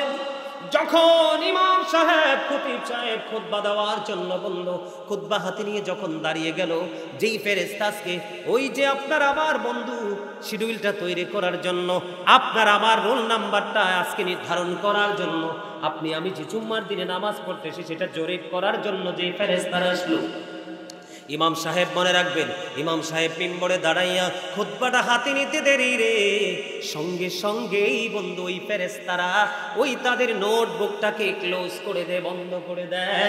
বন্ধ করে দিয়ে তারাও খতিব সাহেবের খুতবা শুনতে থাকে। এই মুহূর্তে যেই মুসল্লি জুমার দিনে মসজিদে আসবে রে, তার মতো হতভাগার কেউ হইতে পারে না। ও বন্ধু মনে রাখবেন, যেটা সবার আগে আগে আসে রে, এইটা বাইর হয় সবার আগে, যেটা সবার পরে আসে এটা বাইর হয় সবার আগে, আর যেটা সবার আগে আসে এটার মধ্যে বের হওয়ার কোনো টেনশন থাকে না। আমি বলতেছিলাম, প্রথম কাতারে যিনি আসলো ইনি কিন্তু বসে রয়েছে, নামাজ শেষ করলো, সকল সুন্নত নামাজ নফল নামাজ শেষ করলো। সুন্নত নফল নামাজ শেষ করে যখন সবার পরে যখন মসজিদ থেকে বাড়ির দিকে রওনা দেবে, আগে বলেছিলাম একটা একটা নেক, হয়তো একটা নেক, একটা একটা নেক যুক্ত হবে, একটা একটা গুনাহ ঝরে ঝরে পড়ে যাবে। আর জুম্মার দিনে সবার আগে যিনি আসলো, সবার পরে যিনি মসজিদ থেকে বের হয়ে গেল, আল্লাহর হাবিব সরকারে মদিনা তিনি জানিয়ে দিয়েছে, উম্মতেরা রে, নিয়ামতের খবর তোমরা শুনে নাও। ওই যে সবার পরে যিনি বের হলো, তার বাড়িতে যাইতে যতগুলো কদম লাগবে রে, কদম বুঝছেননি, কাইক লাগবে, যতগুলো আঞ্চলিক ভাষায় বলে যতগুলো কাইক লাগবে, আপনারা কি বলেন? একটা কাইক দাও, দুইটা কাইক দাও, তিনটা কাইক দাও, এরকম বলেন না? তার বাড়ি যাইতে যতগুলো কদম লাগবে আলাদা আলাদা করে প্রত্যেকটা কদমে কদমে 1 বছরের নফল ইবাদতের সওয়াব দেওয়া হবে। জোরে জোরে কন্যা সুবহানাল্লাহ। তাহলে যত দূর থেকে আসবেন লাভ তত বেশি না কম? এই জন্য বলেছি বন্ধু, নামাজের মতো মজার জিনিস আর কিছু নাই রে। মুমিনকে আপনি খাবার না খাওয়ায় রাখতে পারবেন, কিন্তু নামাজ থেকে আটকাতে পারবেন না। জোরে জোরে বলেন না সুবহানাল্লাহ। নামাজের দরকার আছে না নাই? আরো জোরে বলেন আছে না নাই? আমি বলি বন্ধু, হাদিস শরীফের দিকে একটু যাব। হযরত আবু হুরায়রা রাদিয়াল্লাহু তাআলা আনহু থেকে হাদিস কানা বর্ণিত, আপনার আমার নবী বলেছেন, সালাতুল খামস ওয়াল জুমআতু ইলাল জুমআতি ওয়া রমাদানু ইলা রমাদানা মুকাফফিরাতুল লিমা বাইনাহুন্না ইযা তুনিবাতিল কাবাইর। আমার নবী বলেছেন, সালাতুল খামস 5 ওয়াক্ত নামাজ, ওয়াল জুমআতু ইলাল জুমআ, এক জুমা থেকে আরেক জুমা, ও রমাদানু ইলা রমাদান, এক রমজান থেকে আরেক রমজান, মুকাফফিরাতুল লিমা বাইনাহুন্না ইযা তুনিবাতিল কাবাইর। নবীজি জানিয়ে দিয়েছেন, দেখেন কত মজার খবর, যেই ব্যক্তি 5 ওয়াক্ত নামাজ পড়বে, ফজরের পরে যোহর পর্যন্ত গ্যাপ আসেনি, যোহরের পরে আসর, আসরের পরে মাগরিব, মাগরিবের পরে ইশা, মাঝখানে একটা গ্যাপ আছে না? চোখের গুনাহ হয়, হাতের গুনাহ হয়, পায়ের গুনাহ হয়, হয় কি হয় না? আমার নবীর জন্য বলেছেন, সালাতুল খামস 5 ওয়াক্ত নামাজ যে ব্যক্তি পড়বে, মাঝখানে গ্যাপের গুনার কাফফারা হয়ে যাবে 5 ওয়াক্ত নামাজ। আর জোরে বলেন না সুবহানাল্লাহ। ওয়াল জুমআতু ইলাল জুমআ, এক জুমা থেকে আরেকটা জুমার গ্যাপ হলো 1 সপ্তাহ। 1 সপ্তাহের মধ্যে অপরাধ হয় কি হয় না? আমার নবীজি জানিয়ে দিয়েছেন, এই জুমা তুমি সঠিকভাবে পড়লা, এর পরের জুমাটাও তুমি সঠিকভাবে আদায় করলা, একটি সপ্তাহের এই 2 দিকের জুমার কারণে একটি সপ্তাহের গুনাহ আল্লাহ মাফ করে দিল। ও রমাদানু ইলা রমাদান, এক রমজান থেকে আরেক রমজান, 360 দিনের একটা ব্যবধান। কয় দিন? 360 দিন। খেয়াল করবেন, এই বছর রোজার মধ্যে বন্ধু 30 দিন, এখন যেটা সামনে আসতেছে এই রোজার মধ্যে 30 দিন, 365 বাদ দিলাম, 60 দিনে আমি 1 বছর ধরলাম। 360 দিনের মধ্যে 60 দিন 2 রোজায় চলে গেল, আরো বাকি আছে কয়টা দিন? 300 দিন। এই মাসে এই বছরের রোজারা ভালোভাবে রাখলেন, আবার যেই রোজা আসতেছে আমাদের আগামী মার্চের প্রথম থেকে রোজা শুরু হয়ে যাবে। এই যে রোজা, আল্লাহ যদি তৌফিক দে পুরো রোজাটা ঠিক মতো রাখবো, বন্ধু তারাবি ঠিক মতো পড়বো, সাহারি ঠিক মতো করবো, সব কিছু ঠিক মতো করবো। নবীজি বললেন, বান্দারে তোমাদের চেয়ে খোশ নসিব বলার কে আছে রে? তোমার এই 2 দিকের রমজানের কারণে 300 দিনের গুনার কাফারা হয়ে গেল। তবে শর্ত হলো মুকাফফিরাতুল লিমা বাইনাহুন্না ইযা তুনিবাতিল কাবাইর। শর্ত হলো কবিরা গুনাহ করা যাবে না। তাহলে নামাজের মজা আছে না নাই? আরো জোরে বলেন। এখন 5 ওয়াক্ত নামাজ ফরজ হলো। কি হলো? আল্লাহ আল্লাহ আল্লাহ আল্লাহ আল্লাহ আল্লাহ আল্লাহ আল্লাহ আল্লাহ আল্লাহ আল্লাহ আল্লাহ আল্লাহ আল্লাহ আল্লাহ আল্লাহ Allah Allah Allah Allah Allah Allah Allah Allah Allah Allah Allah Allah Allah Allah আপন করে নাও গো দয়াল করিও না পর, তোমার প্রেমের আলোয় ভরে দাও গো মনের ঘর। আল্লাহ আল্লাহ আল্লাহ আল্লাহ লা ইলাহা ইল্লাল্লাহ মুহাম্মাদুর রাসূলুল্লাহ সাল্লাল্লাহু আলাইহি ওয়াসাল্লাম। জোরে জোরে বলুন আলহামদুলিল্লাহ। বন্ধুরে আমার দিকে তাকান। আপনাদের মনে আসেনি একটা হাদিস শরীফ বলেছিলাম তিরমিজি শরীফ থেকে, 12 রাকাত সুন্নাত নামাজ যে ব্যক্তি পড়বে তার জন্য জান্নাতে আল্লাহ ঘর তৈরি করে দিবে। এই 12 রাকাত সুন্নাত নামাজ, 5 ওয়াক্ত নামাজের মধ্যে 12 রাকাত সুন্নাত নামাজ। ও বন্ধু, জোহরের আগে হলো 4 রাকাত, পরে হলো 2 রাকাত। সুবহানাল্লাহ বলেন না কেন? জোহরের মূল নামাজ কোনটা? ফরজ না? আগে 4 রাকাত সুন্নাত আসেনি, পরে 2 রাকাত সুন্নাত আছে না নাই? বন্ধু এবার আপনি মাগরিবে যান, মাগরিবের পরে 2 রাকাত আসেনি?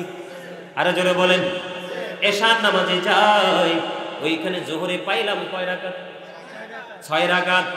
মাগরিবে পাইলাম কয় রাকাত? 2 রাকাত। কত হলো? 8 রাকাত। এশার নামাজে যাই গো, এশারের নামাজে হলো 2 রাকাত। ফজরের নামাজের পূর্বে হলো 2 রাকাত। কয় রাকাত হলো? 12 রাকাত সুন্নাত নামাজের এত ফজিলত, এত নিয়ামত রে বন্ধু। ও আমকি গ্রামের আমার যুবক, আমার দাড়ি পাকা মুরব্বি বাবারা, আমার মা বোনদেরকে বলছি হৃদয় খুলে শুধু এই 12 রাকাত নামাজ সুন্নাত নামাজ তুমি ধারাবাহিকভাবে পড়ে যাও। বন্ধু আমার নবীজি বলে দিয়েছেন, এই সুন্নাত নামাজগুলো ধারাবাহিকভাবে যদি পড়তে পারো তাহলে তোমার জন্য জান্নাতে ঘর বানিয়ে দেবে আমার আল্লাহ। এখন আমাদের দেশে সুন্নাত নামাজ সারে না, ধরে ম্যাক্সিমামই সারে। মসজিদের ইমাম সাহেব ম্যাক্সিমাম সুন্নাত পড়ে না। কথা কন না কেন? আছে না? ভয় লাগবে না? এটা না পড়লে সব, না পড়লে গুনাহ নাই, জন্য ছেড়ে দিবা। কত দুর্বল ইমানদারের কথা রে। এই নামাজ কি সারা দরকার না ধরা দরকার? নামাজ বেশি পড়লে লাভ না লস? বন্ধুরে আমার, জিবরাইল আলাইহিস সালাম একটানা 30,000 বছর নফল ইবাদত করলো। আমার আল্লাহ ডাক দিয়ে জিজ্ঞেস করলো, জিবরাইল আমি তো তোমাকে নফল ইবাদত করার কথা বলিনি, কিন্তু তুমি কেন রে এত বেশি নফল ইবাদত করছো? এবার জিবরাইল ডাক দিয়ে বললেন, আল্লাহ আমাকে 30,000 কি দিয়ে বলে? আমাকে 30,000 ডানা দিয়ে সৃষ্টি করেছেন। কত হাজার? আমাকে এত মর্যাদা, এত পাওয়ার আপনি দিয়েছেন, সেই জন্য শুকরিয়া স্বরূপ আমি নফল নামাজ পড়েছি। আল্লাহ ডাক দিয়ে বয়, আল্লাহ রাব্বুল আলামিন ডাক দিয়ে বলে, রে জিবরাইল তুমি সাক্ষী থাকো, আমার বান্দাগুলো নফল ইবাদতের মধ্যে যদি কিছু সময়ও কাটায় আমি তাদেরকে অদ্বিতীয় জান্নাত দিয়ে পুরস্কৃত করব। আরে জোরে বলেন না সুবহানাল্লাহ। নফলে লাভ আছে না নাই? আরো জোরে বলেন আছে না নাই? নফল নামাজের মধ্যে, নফল ইবাদতের মধ্যে সবচেয়ে উত্তম হলো তাহাজ্জুদের নামাজ। কথা বলেন। আমি একটু আগে বলেছিলাম বন্ধু, জান্নাতের বাগানে উপস্থিতি হবে কম, মসজিদে মুসল্লি হবে কম, ভালো কাজে মানুষ পাবেন কম, মন্দ কাজে মানুষের অভাব হবে না, ডাকারও প্রয়োজন হবে না, অটোমেটিক্যালি বন্ধু চলে আসবে। আমি আপনাদেরকে বলে দিতে চাই, আমার দিকে তাকান, কাল হাসরের ময়দানে ডেকে ডেকে বলবে, আহ্বানকারী আহ্বান করতে থাকবে, কে আছে রে ওই পৃথিবীর বুকে গভীর রজনীতে বিছানা ছেড়ে ইবাদত করেছো, কে আছো? বন্ধু আহ্বান করতে দেরি, অল্প সংখ্যক মুসল্লি দাঁড়াবে। কিছু কিছু মা বোনেরা তাহাজ্জুদ পড়ে, কিছু কিছু বাবারা তাহাজ্জুদ পড়ে, ডাক দিবে বন্ধু, অল্প কিছু সংখ্যক উপস্থিতি দাঁড়াবে। দাঁড়াইতে দেরি রে, তাদেরকে সঙ্গে সঙ্গে জান্নাতে যাওয়ার ঘোষণা করে দিবে, আর বাকি সবাইকে হিসাবের জন্য প্রস্তুত হতে বলবে। তাহলে নফল ইবাদতের দাম আছে না নাই? বুখারী শরীফের মধ্যে এসেছে হাদিসখানা, আল্লাহর কাছে সবচেয়ে প্রিয় ছিল দাউদ আলাইহিস সালামের নামাজ, আল্লাহর কাছে সবচেয়ে প্রিয় ছিল দাউদ আলাইহিস সালামের রোজা, কারণ তিনি রাতের অর্ধাংশ তিনি ইবাদত করতেন, 1/3 সময় বন্ধু তিনি তাহাজ্জুদের নামাজ পড়তেন, 1/6 সময় মাত্র তিনি ঘুমাতেন। সুবহানাল্লাহ বলেন। একদিন তিনি রোজা রাখতেন, আরেকদিন তিনি রোজাবিহীন অবস্থায় থাকতেন। কথা কি বুঝতে পারছেন? আমার কথা বুঝে আসছে? তিনি কি করতেন? রাত্রিটাকে 6 ভাগ করে 1 ভাগ মাত্র ঘুমাতেন, 3 ভাগ করে বন্ধু 1 ভাগ শুধু তিনি তাহাজ্জুদের মধ্যে কাটিয়ে দিতেন। সুবহানাল্লাহ বলেন না? আর জোরে বলেন সুবহানাল্লাহ। বন্ধুরে আমার, তাহাজ্জুদের নামাজের নিয়ামত এত বেশি বন্ধু, এই নামাজের ফজিলত এত বেশি, এই নামাজের বরকত এত বেশি রে। স্বামী স্ত্রী অনেকে আছে স্বামীকে ডাক দেয়, আবার অনেক স্ত্রী আছে স্বামী আছে স্ত্রীকে ডেকে ডেকে উঠাই দেয়, আছে না নাই? হাদিস শরীফের মধ্যে এসেছে বন্ধু, নবীজি দোয়া করে গেছেন ওই স্বামীর জন্য যে স্বামী তার স্ত্রীকে গভীর রজনীতে নামাজ পড়ার জন্য ডেকে দেয়, ঘুম ভাঙিয়ে দেয়, এবং সে যদি ঘুম থেকে উঠতে না চায় তাহলে তাকে পানি ছিটিয়ে ছিটিয়ে ঘুম ভেঙে দেয়। আমার নবী ওই স্বামীর জন্য দোয়া করেছেন। সুবহানাল্লাহ বলেন। আবার আমাদের মধ্যে কিছু আল্লাহ নবীর প্রেমিক স্ত্রী রয়েছে, ওই স্ত্রীগুলোর জন্য আমার নবী দোয়া করে গেছে, তাদের জন্য রহমত কামনা করে গেছে। বলে হুজুর কেমনে? অনেক স্বামী আছে, অনেক স্ত্রী আছে গভীর রাত্রিতে বন্ধু কিছু সময় ঘুমিয়ে ওঠার পরে যেই নামাজ পড়া হয় এটার নামই হলো তাহাজ্জুদ। ঠিক কিনা বলেন? আল্লাহ রাব্বুল আলামিন নফল ইবাদত করতে করতে আল্লাহর নৈকট্য পর্যন্ত পৌঁছে যায় আল্লাহর বান্দা। আল্লাহ রাব্বুল আলামিন তখনই তার বান্দাকে আপন বান্দা বলে কবুল করে নেয়। নবীজি জানিয়ে দিয়েছেন ওই স্ত্রীর জন্য নবীজি প্রাণ বলে দোয়া করে গেছেন, যেই স্ত্রী রাতে কিছু অংশ ঘুমানোর পরে তাহাজ্জুদ পড়ার জন্য স্বামীকে ডাকিয়ে দেয়। স্বামীটার চোখে অনেক ঘুম, পরিশ্রম করেছে সারাটা দিন, কেমন করে ঘুম থেকে উঠবে? এবার স্ত্রী কি করলো? স্বামীকে ডাকি দিল, ওঠে না। তখন স্ত্রী স্বামীর মুখের মধ্যে পানি ছিটিয়ে দিল। আমার নবীজি ওই স্ত্রীর জন্য দোয়া করে গেছে। জোরে জোরে বলেন না সুবহানাল্লাহ। তাহলে তাহাজ্জুদের নামাজ পড়বেন তো, পড়ার চেষ্টা করবেন তো। আপনারা মনে রাখবেন, ছোট্ট একটা হাদিস নবীজি বলে দিয়েছে, কাল হাসরের ময়দানের অবস্থা কিন্তু বড় ভয়ঙ্কর হবে। এই ভয়ঙ্কর পরিস্থিতিতে একজন আহ্বানকারী ডাকতে থাকবে, ওই গভীর রজনীতে বিছানা থেকে আলাদা হয়েছিল কে? কে রে? ওই গোপন আমল করেছিল। তখন অল্প কিছু মানুষ দাঁড়াবে, ওই মানুষ নারী হোক বা পুরুষ হোক, তাদেরকে বিনা হিসাবে জান্নাতের অর্ডার করা হবে, আর বাকি সবাইকে বন্ধু বিচারের জন্য প্রস্তুত করা হবে। আওয়াজ করে বলেন আল্লাহু আকবার। আপনারা কোন তো জুম্মার দিন একটা এমন নিয়ামতের দিন, সুন্নতগুলোকে ফেলে আসা যায়? কেমনে মুসলমান চলে আসে আমার বুঝেই তো আসে না, মানে ভেবেই কুল পায় না, আফসোস লাগে তাদেরকে দেখলে। আমার কথা বুঝছেননি? আরেকটু কি আলোচনা করবো না মোনাজাত দিয়ে দিব? হ্যাঁ শুনবেন সবাই? হ্যাঁ এরকম কেন রে ভাই বেনামাজি নামাজ কেন পড়ো না, বেনামাজি মারা গেলে দুজকে তার ঠিকানা। এই গজল শোনেন নাই? এখন তো এই গজল আর গাওয়াও হয় না, হয় তবে আমাদের দেশে ডিজিটাল নামাজি আছে, ঠিক কিনা বলেন? নামাজও ঠিক শুধু ঠিক নামাজের নিয়ত বান্ধা সুদের টাকার হিসাব করে নামাজ পায়ের বা নামাজ পড়ে বের হইয়া কার বাড়িতে হিসাবের টাকা মিলাবে, এরকম আছে না নাই? আর যারা বলেন অমনে ধরলি নামাজ পড়লি নামাজ সারা জীবন ভোর, মনে ধরলি নামাজ পড়লি নামাজ সারা জীবন ভোর, নামাজ হইল না রে তোর নামাজের হইলি না খবর। নামাজেরই নিয়ত করে দাঁড়াইছো নামাজে, বলবো হ্যাঁ না অনেকেই রাগ হবেন? হ্যাঁ মসজিদে পড়লে আজান সবার আগে যায়, নামাজ শেষে বাইরে এসে সুদের টাকা খায়। নামাজ হইল না রে তোর নামাজের হইলি না খবর। নামাজের ভিতরে তোমায় মশাই কামড় দিলে, মশা তুমি আগে মারো রুকু সেজদা ফেলে। নামাজ হইল না রে তোর নামাজের হইলি না খবর। ও মনে ধরলি নামাজ পড়লি নামাজ সারা জীবন ভোর, মনে ধরলি নামাজ বলেন না পড়লি নামাজ সারা জীবন ভোর, নামাজ হইল না রে তোর নামাজের লইলি না খবর। আসলে ঠিক না বে ঠিক? নামাজের ঘরে সুখ নাই, শান্তি নাই, উপযুক্ত ছেলের বিয়ে হয় না, উপযুক্ত মেয়ের বিয়ে হয় না, সে লেখাপড়া শেষ করেছে ছেলে মেয়ের চাকরি হয় না। তার কারণ তুমি এখনো নামাজি হইতে পারলা না, নামাজি হইতে পারো নাই, হিসাবটাও মিলাইতে পারো না। ঠিক না ঠিক? আমি বন্ধু আপনাদেরকে বলবো, আমাদের প্রতিদিনের নামাজ শুরু হয় ফজর দিয়ে। কি দিয়ে? গভীর মনোযোগ, আমি অল্প সময়ের মধ্যে আলোচনাটা গোছানোর চেষ্টা করতেছি। কিছু কিছু লোকের মধ্যে বিরক্তি আসতেছে বন্ধু। আমি আপনাদেরকে বলি, ফজরের নামাজ যখন শুরু হয়, নামাজ আপনি শেষ করে ফেললেন, মা বোনেরা ঘরে পড়লো, ভাই বাবারা মসজিদে পড়লেন অথবা ঘরে পড়লেন, যেখানেই পড়েন, আল্লাহর হাবিব বলে দিয়েছে ফজরের নামাজটা শেষ করার পরে তুমি ঘুমাইলা না, মুসল্লার মধ্যে বসে রইলা।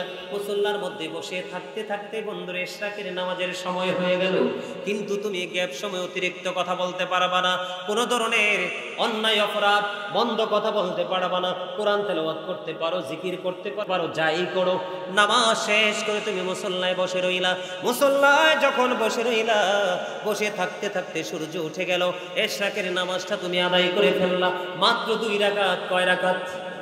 2 রাকাত ইশরাকের নামাজ তুমি যখনই আদায় করলা, আমার নবীজি বলে দিয়েছেন ওই ইশরাকের নামাজ আদায় করার কারণে তোমার পূর্বের সব গুনাহগুলি আমার আল্লাহ মাফ করে দিবে। জোরে জোরে সুবহানাল্লাহ। বন্ধু এখানে শুধু খান্তা নয়, আমি আপনাদেরকে বলে দেই, বন্ধু বেশি বেশি করে তাহিয়াতুল ওযুর নামাজ পড়বেন। এটা মাকরুহ এবং হারাম সময় ছাড়া ওযু করার পরে সাথে সাথে বন্ধু পড়বেন। বিশেষ করে আমরা জুমার দিনে সবাই তাহিয়াতুল ওযুর নামাজ পড়ি, কিন্তু নামাজের নিয়মটা আমরা সবাই জানি না বন্ধু। জুমার দিনে যখন কোনো পুরুষ তাহিয়াতুল ওযুর নামাজ পড়বে, মসজিদে ঢোকার সাথে সাথে বসবেন না, না বসে আগে আপনি তাহিয়াতুল ওযুর নামাজটা পড়বেন। এটা বড় একটা নিয়ামতের জিনিস, গুনাহ মাফের জন্য বড় সহায়ক। সুবহানাল্লাহ বলেন, আর জোরে বলেন। বন্ধুরে আমার, বেশি বেশি করে তাহিয়াতুল ওযুর নামাজটা পড়বেন।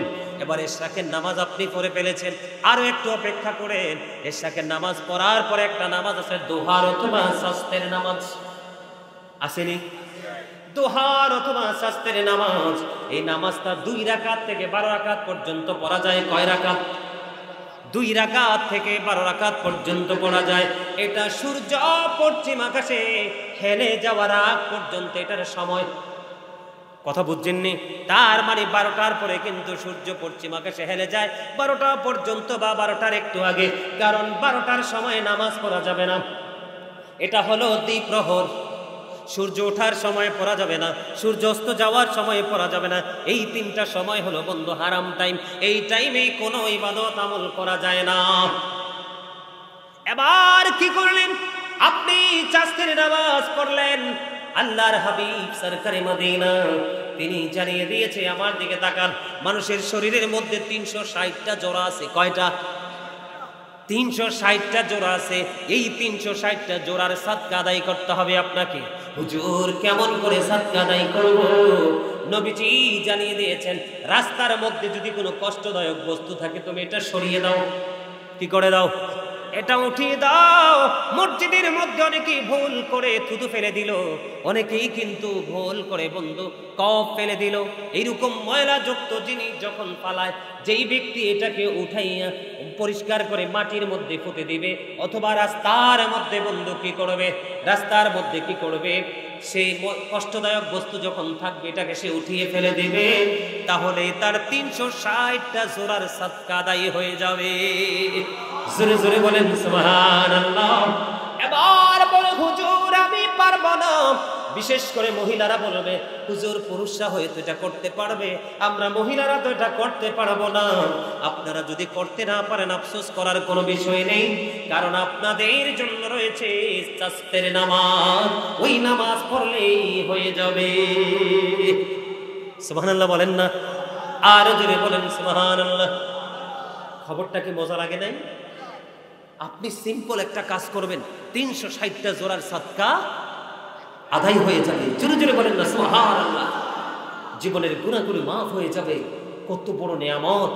আরেকটা নামাজ বন্ধু আমি আপনাদেরকে বলে দেই, মাগরিবের 2 রাকাত সুন্নাতের পরে আওয়াবিন নামাজ আছে না নাই?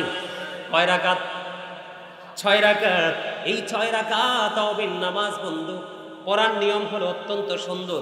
মাগরিবের নামাজ পড়ার পরে প্রয়োজন ছাড়া, বরকতময় কথা ছাড়া কোনো কথা বলবেন না, সরাসরি আওয়াবিন নামাজ পড়ে ফেলবেন। আওয়াবিনের নামাজ যখন 6 রাকাত বন্ধু আদায় করে ফেলবেন, আল্লাহর হাবিব জানিয়ে দিয়েছে বন্ধু 12 বছরের ইবাদতের সমান সওয়াব পাওয়া যাবে। ওই নিয়ম অনুযায়ী যদি বন্ধু আপনি আমল করতে পারেন। সুবহানাল্লাহ বলেন না। এই নফল ইবাদতগুলো করবেন তো। হযরতে বেলাল রাদিয়াল্লাহু তাআলা আনহু তিনি বলেছেন, তোমরা বেশি বেশি করে তাহাজ্জুদের নামাজ আদায় করো, কারণ তাহাজ্জুদের নামাজ মানুষের জবানটাকে কন্ট্রোল করে। কি করে? কথা বলেন না। জবানটাকে কি করে? কন্ট্রোল করে। গুনার কাফফারা হয়ে যায়। পাপ কাজের ক্ষেত্রে তোমার জন্য প্রতিবন্ধকতা সৃষ্টি করবে, তোমার দ্বারা কোনো পাপ হবে না। এত বড় নিয়ামত আমরা কি ছাড়তে পারি? কথা বলেন পারি? সম্মানিত উপস্থিতি, 5 ওয়াক্ত নামাজ পড়বেন, হালাল পথে রোজগার করবেন। 5 ওয়াক্ত নামাজ যদি আপনি সঠিকভাবে পড়তে পারেন, আমি পড়তে পারি, তাহলে আপনার আমার জীবনের সকল নোংরামি ছাড়া সম্ভব হবে। ওই যে একটা হাদিস মনে রাখলেই যথেষ্ট, স্বামী স্ত্রী কি করবে? ডেকে দিবে, স্ত্রী স্বামীকে ডেকে দিবে। ওই স্বামী স্ত্রীর জন্য নবীজি কি করে গেছে? নবীজির দোয়া কি কাজে লাগবে না বিফলে যাবে? আরো ধরে বলেন, কাজে লাগবে না? তা আমরা পুরুষরা সেই স্বামী হতে চাই, আর মা বোনরা যেন সেই স্ত্রী হতে পারে, বরকতময় স্ত্রী। আল্লাহ যেন সবাইকে সেইভাবে কবুল করেন। সকলে বলুন আমিন। আরো জোরে বলুন আমিন। আরো জোরে বলুন আমিন। নবীজি বলেছে আমার উম্মতের কষ্ট হবে, না হয় আমি মেসওয়াক করাটা ফরজ করে দিতাম। কি করে দিতাম? সম্মানিত উপস্থিতি, যদি সম্ভব হয় মেসওয়াক করা সুন্নাহ। প্রত্যেকটা নামাজের আগে মেসওয়াক করবেন। আপনি ব্রাশ করা লাগবে না। চট্টগ্রাম সিটিতে আমি একটা প্রোগ্রাম করতে গেছি আজ থেকে 2 বছর আগে। একজন ডক্টর, তিনি চেম্বার শেষ করে বাসায় যখন ফিরলেন, উনি হঠাৎ করে আমার কণ্ঠস্বরটা শুনে তিনি বুঝতে পেরেছেন। তো আমি মেসওয়াকের বরকত ফজিলত নিয়ে একটা ওয়াজ করেছিলাম, ওইটা নাকি ওই ডাক্তার সাহেব শুনেছে। তো ওনার দাঁতে নাকি দীর্ঘদিন আপনার দাঁতে অনেক সমস্যা হয় না, অনেক ওষুধ খেয়েছে, ব্রাশ করেছে, তার দাঁতের যে সমস্যাটা যায় না। তিনি পরে এসে বলল, বড়া মজলিস, হাজার হাজার মানুষ, বিশাল প্রোগ্রাম, সবার মাঝে তিনি এরকম স্টেজের সামনে চলে আসলো। এসে বলতেছে, হুজুর আমি এইমাত্র অফিস করে আসছি, আমি আপনার আলো কণ্ঠটা শুনে আমি চলে আসছি, আমি ফ্রেশও হইনি, কারণ আপনি আবার চলে যদি যান। তখন তিনি এসে বলল, হুজুর আমি অনেক ট্রিটমেন্ট করেছি, আমার দাঁতের মুখের সমস্যা যায় না। আমি যেই দিন আপনার এই মেসওয়াকের ফজিলত বরকতের আলোচনা শুনে আমি মেসওয়াক করা ধরলাম, হুজুর আজকে আমি প্র্যাকটিক্যালি আপনাকে কাছে পেয়ে অনেক বেশি আনন্দিত, আজকে আমি পুরো সুস্থ। আসলে মেসওয়াকে সুস্থ করেনি, সুস্থ করেছে তার যে রাসূলের প্রতি ভালোবাসা, রাসূলের যে জবান মোবারকের নির্দেশনার প্রতি যে তার শ্রদ্ধা, এই শ্রদ্ধার কারণে আমল উসিলা আল্লাহ তাকে কি করে দিয়েছে? সুস্থ করে দিয়েছে। মনে রাখবেন, আল্লাহর প্রিয় লোকেদের সংস্পর্শে থাকা সাধারণ মানুষের জন্য মুক্তির জন্য সবচেয়ে বড় দলিল। আল্লাহ রাব্বুল আলামিন কোরআনে বলে দিয়েছেন, join with my dear people, come to my paradise. Allah বলেছেন, ফাদখুলি ফি ইবাদি ওয়াদখুলি জান্নাতি। আল্লাহ বলেছেন আমার প্রিয় লোকেদের সাথে যুক্ত হও আর আমার জান্নাতে চলে আসো। জোরে জোরে বলেন সুবহানাল্লাহ। সম্মানিত উপস্থিতি, আবার ফজর পড়তে হবে, অনেক লম্বা সময় হয়ে গেছে, অনেক লম্বা আলোচনা হয়ে গেছে। আমরা 5 ওয়াক্ত নামাজ পড়ব, হালাল পথে রোজগার করব, মা বাবার সাথে ভালো আচরণ করব, সামাজিক বন্ধনে আবদ্ধ হব। সামাজিক বন্ধনে আবদ্ধ হতে হলে আমাদেরকে কয়েকটা কাজ করতে হবে। এই কাজগুলো আমরা এখন করি না, এই জন্য আমাদের সামাজিক বন্ধন থেকে আমরা দূরে চলে গেছি। সর্বপ্রথম আমার দিকে তাকান, পরিচিত হোক আর অপরিচিত হোক, মুসলমানকে দেখা মাত্র সালাম দিয়ে দিবেন। সুবহানাল্লাহ কয় না? আপনি শত্রুকেও সালাম দেন, একদিন 2 দিন 3 দিনের দিন সে আর আপনার শত্রু থাকবে না, তার আপনার প্রতি সবচেয়ে বড় প্রেম সৃষ্টি হয়ে যাবে। হুজুর কি বলছি? আপনি শুধু সালাম দিয়েই দেখেন, যে শ্রেষ্ঠ শত্রু সে কিন্তু একদিন শ্রেষ্ঠ বন্ধুতে রূপান্তরিত হয় যদি সিস্টেমটা ঠিক থাকে। আরেকটা হলো, আপনার সমাজে কোনো মানুষ অসুস্থ হলে তাকে দেখতে যাবেন। কেউ যদি ডাক দিয়ে তার ডাকে সাড়া দিবেন। কোনো মানুষ যদি ইন্তেকাল করে, দেখবেন একটা মানুষ মারা গেলে আপনি 10 বছর কাউকে দেখেননি, কিন্তু একটা মানুষের মৃত্যুর উসিলায় কিন্তু সে এসে গেছে। আপনি যখন একজন মানুষ মুসলমানের ইন্তেকালের পরে তার জানাজায় যাবেন, তখন সেটা থেকেও কিন্তু একটা বন্ধন তৈরি হবে। ঠিক কি না ঠিক? আরে জোরে আমার কথা বুঝতে পারছেন? সম্মানিত উপস্থিতি, আমি আপনাদেরকে আসলে আরো অনেক কথা বলার আছে, নামাজ নিয়ে আলোচনা করলে শেষ করা যাবে না। আমি মূল কিছু জায়গা আপনাদের সামনে তুলে ধরেছি। বিশেষ করে নফল ইবাদতের মধ্যে তাহাজ্জুদ সবচেয়ে গুরুত্বপূর্ণ। হযরতে বেলালও কিন্তু তাহাজ্জুদ পড়তে আমাদেরকে নির্দেশনা দিয়েছেন, রাসূল বলেছে, কারণ এটা আমাদের পূর্বসূরি যারা আইম্মায়ে কেরাম ছিলেন, এটা তাদের রীতি, তাদের রেওয়াজ। আমাদের তাহাজ্জুদ পড়া উচিত। ডাক দিবে হাসরের মাঠে, কে গভীর রজনীতে বিছানা আলাদা করেছো, পিঠকে বিছানা থেকে আলাদা করেছো, দাঁড়াও। দাঁড়াইতে দেরি, জান্নাতের ঘোষণা দিতে দেরি করবে না, তোমাদের কোনো হিসাব লাগবে না। সুবহানাল্লাহ বলেন। সে হোক নারী, সে হোক পুরুষ। সুবহানাল্লাহ বলেন। সালাতুল আওবিন পড়বেন একদিন, নবীজি যেভাবে ওযু শিখিয়েছে সেইভাবে ওযু করবেন। নবীজি যে আদব শিখিয়ে দিয়েছে সে আদব অনুযায়ী মাগরিব পড়ার পরে আওবিন পড়ে নেবেন। 12 বছরের ইবাদতের সমান সওয়াব। আপনি কি সহজ মনে করছেন? জুম্মার দিনে সবার আগে মসজিদে যাবেন সবচেয়ে উত্তম রূপে সেজে, মানুষ যেন দেখলে বলে একটা মুসল্লি হেঁটে যায়। আমি যখন আপনাদের রুমে গেছি, আমার ছেলেরা বলছে, হুজুর কি আতর দিছেন, কি গ্রাম। আপনি এমন ভাবে মসজিদে আসবেন, আপনি হেঁটে গেলে যেন মানুষ বুঝতে পারে এই রাস্তা দিয়ে জুম্মার ঈদের দিনের মুসল্লি গিয়েছে। আর আপনি এমন মুসল্লি হয়ে যান, আপনি হাঁ করলে মুখ থেকে খাটাসের গন্ধ বের হয়। আরেকজন মুসল্লি দাঁড়াতে পারে না। কি কোন দাদা ভাই, ঠিক না ঠিক? আরেকজন মুসল্লি দাঁড়াতে পারেন, দুর্গন্ধ। মনে রাখবেন, যেই গন্ধ পেয়ে মুসল্লি কষ্ট পায়, সেই গন্ধ পেয়ে ফেরেশতাও কষ্ট পায়। কথা কি বুঝে আসছে? এমন পোশাক পরে আসেন, মনে হয় যেন আপনি এখন মাঠ থেকে উঠে আসছেন, ধুলাবালি যুক্ত। কথা বলেন না কেন? আর সমাজের বিত্তবান যারা আছেন তাদেরকে বলবো, আপনারা সমাজের মধ্যে যারা পোশাকের জন্য এই ভালো কাজ করতে পারে না, তাদেরকে পোশাক কিনে দিবেন। এটা আমি করি, বিশ্বাস করেন। এটা আপনাদেরকে প্রকাশ করতে চাইনি, এটা আমি করি। যার পোশাক নাই তাকে পোশাক দেওয়ার জন্য আমি আগ্রহ। এই যে আজকেও আসার সময় বলেছি, একজন লোক ঘর বানাতে পারে না, ঘরে থাকতে পারে না, বলছে তাকে ঘর বানিয়ে দিব। সুবহানাল্লাহ বলবেন না? মাত্র 5 মাসে আমি একদম গুনাহগার একটা মসজিদ তৈরি করেছি। মাত্র 5 মাসে অনলাইন ঘুরে দেখবেন, যেটা আমাদের এরিয়াতে একবার অত্যাধুনিক মডেল মসজিদ, যেটা আপনার চোখে পড়বে না, এত ডিজাইন করে করেছি। এটা ছিল 5 ওয়াক্ত নামাজ, 32 বছরের পুরানো মসজিদ। এখন আমি একদম গুনাহগার এই মসজিদে খতিব রেখে দিয়েছি, জুমা চলতেছে। আজকে 10 মাস, জানুয়ারির 5 তারিখ উদ্বোধন করেছি। সুবহানাল্লাহ বলেন না? আরো জোরে বলেন।